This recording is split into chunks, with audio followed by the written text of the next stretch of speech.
The Civil Service Day is being marked today by organizing various programs. Also in this edition of Kantipur News, we have updates on the ICC Women's T20 World Cup Asia Region qualifiers and a deadly attack in Mali. Good morning, I'm Abheudaya Shrestha and these are the headlines of the hour.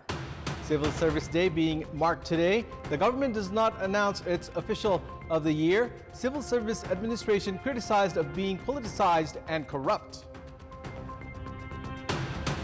Local levels becoming a hub of corruption. Financial irregularities thrive as the nexus of people's representatives and employees flourish. Islamist militants attack a riverboat in northeastern Mali, killing at least 49 civilians, 15 soldiers dead and 50 militants killed. And Nepal suffer a 46-run defeat against Thailand in the semifinals of the ICC Women's T20 World Cup Asia Region qualifiers. Reaching the global qualifiers still elusive for Nepal. The Civil Service Day is being marked by organizing several programs today. Speaking at the program held at Singhdarbar this morning on the occasion of Civil Service Day, Prime Minister Pushpakamal Dahal informed that the rights of the civil servants have not been cut from the Civil Service Bill. At the program, Premier Dahal handed awards to 40 excellent civil servants. Yesterday's meeting of the Council of Ministers had decided to award 40 civil servants. However, the government had decided not to announce the government official of the year this time. The Civil Service Day is being celebrated in the districts as well by organizing various programs. Erstwhile Prime Minister Tanka Prasad Acharya had introduced the Civil Service Act on 6th of September 1956. To mark the introduction of the Act, Civil Service Day was first celebrated 18 years ago. The civil administration is defined as the permanent government. However, instead of prioritizing the service sectors, the Civil Service Administration is often criticized of being politicized and corrupt. The government has made a decision to present the bills related to the federal civil service and education at the Parliament. The meeting of the Council of Ministers held at the Prime Minister's office in Singhdarbar yesterday decided to present the bills related to the federal civil service and education at the Parliament. The meeting of the Council of Ministers also made a decision to include a team led by Commerce Secretary in preparation of Prime Minister Pushpakamal Dahal's visit to China. Likewise, the meeting decided to appoint Anjan Kumar Jha as the Deputy Chairperson of the Medical Education Commission. The Parliament's Internal Relations Committee has directed the Ministry of Foreign Affairs to ask for a clarification from the Chinese ambassador to Nepal in connection with the controversial statements he made during a program held in the capital recently. A meeting held yesterday at Singhdarbar directed the Ministry of Foreign Affairs to caution Chinese envoy Chen Song against airing controversial remarks that are not in line with diplomatic norms. During the program held in the capital last Saturday, the Chinese envoy had made controversial remarks on the Nepal-India relations.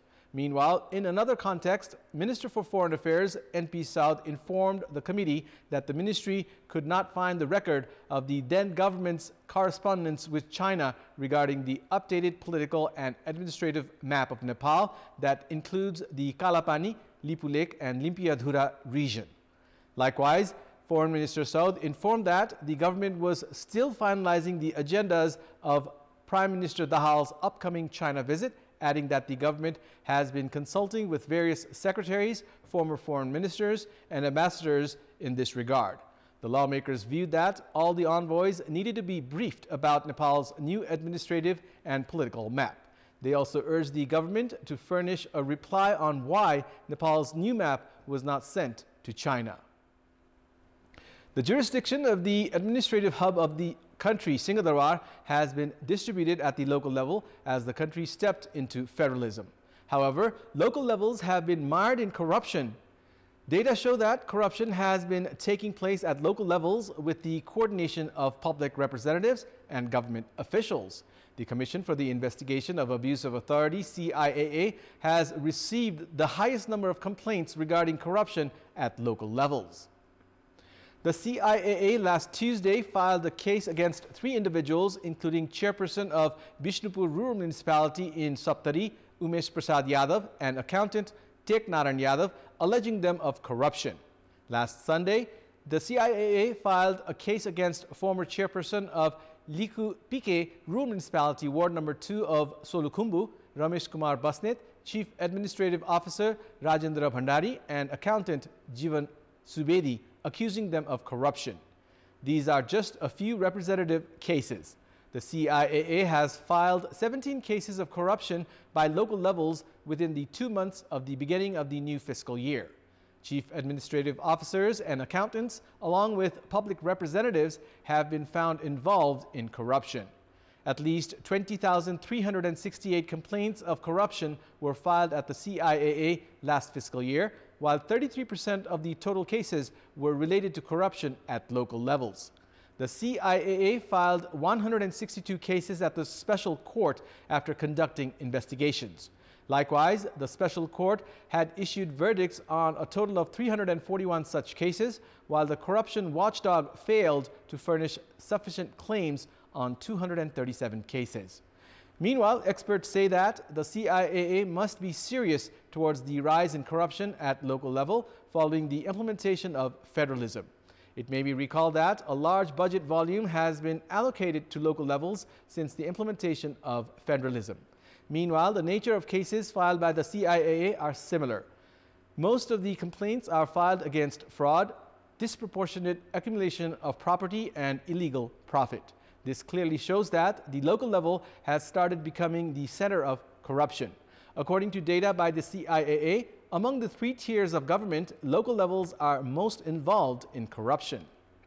It's time now for our segment Public Pulse, where you text us with your opinion. Public Pulse. Here's the question. Why has corruption become rampant at local levels? Your options are A, corrupt mentality, B, nexus of parties, and C, lack of monitoring. The voting is on. Type NEWS, select your option A, B, or C, and send it to 34001 to share your opinion with us. The Civil Aviation Authority of Nepal, CAN, has introduced a budget of 36.66 billion rupees 1.5 months after the beginning of the current fiscal year. The budget this time around is centered on airport security rather than airport construction. The meeting of the Board of Directors of CAN endorsed the budget of the ongoing fiscal year. The budget has given continuity to previous plans of construction of infrastructures. Installation of baggage handling system in Gautam Buddha, Simra, Janakpur, and Chandragarhi airports, installation of air traffic simulator in Civil Aviation Academy, and purchasing of 4 fire brigades for Simra, Bharatpur, Tumlingtar, and Rajbiraj airports, among other programs, have been included in the budget. Likewise, budget has been allocated to install fire watch at Janakpur, Bharatpur, and Dhangari airports. CAN has said that 19 billion rupees has been allocated for the construction of airport infrastructures. The authority has allocated 350 million rupees for Nijgarh Airport. CAN, that has introduced a budget of 36.66 billion rupees, is targeting to generate 15.88 billion rupees in revenue through airport operation. In our Public Voice segment, we had asked people in several provinces what should be done to increase attraction towards agriculture profession. Let's take a look at what they had to say.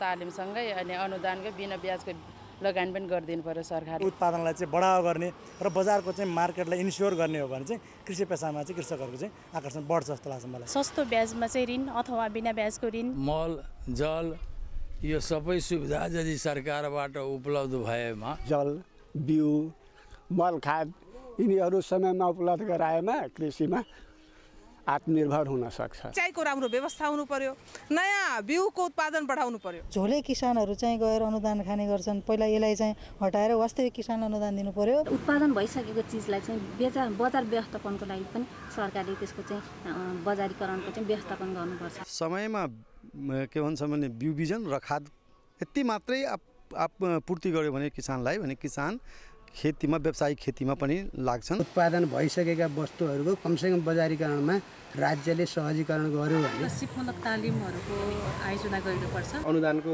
प्रक्रिया छ, यो प्रक्रिया झन्झटिलो भएको हुनाले यसलाई सहज तरिकाले अनुदानहरू दिएर कृषकले उत्पादन गरेका कृषि उपजहरू घर घरबाटै सरकारले खरिद गर्नु पर्यो। कृषकहरूलाई चाहिँ तालिमको व्यवस्था गरिदिनु पर्यो।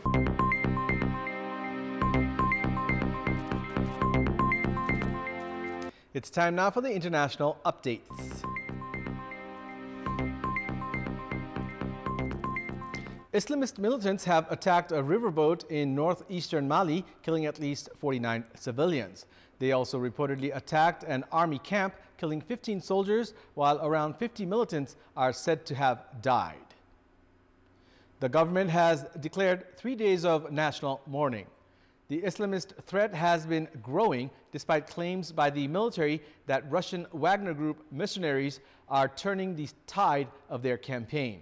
The northern city of Timbuktu has been under blockade since the end of last month, and there have been several other recent attacks on transport.